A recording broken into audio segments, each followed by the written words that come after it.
बघा इथे आपण एक प्रोट्रॅक्टर काढलेला आहे. कशासाठी वापरतात प्रोट्रॅक्टर?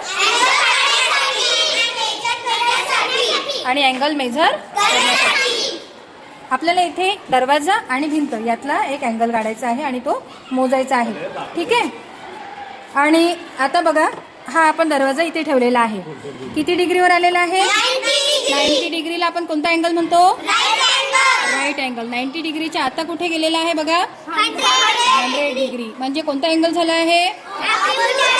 Obtuse angle. कशाला म्हणतात ऑप्टिस अँगल?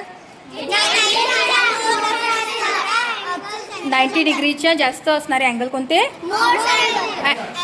Obtuse angle. आणि हे सगळे 140, 150, 60, 179 पर्यंतचे कोणते अँगल्स आहे? Obtuse angle. आणि इकडे हे दरवाजाकडचे जे आपण लिहिलेले 89 पासून तर तिकडे जे श्रेयाकडे आहे ते किती कोणते अँगल्स झाले? Acute angles. Less than 90 degree असणारे कोणते अँगल आहे? सगळ्यांना समजलं मग? तुम्हाला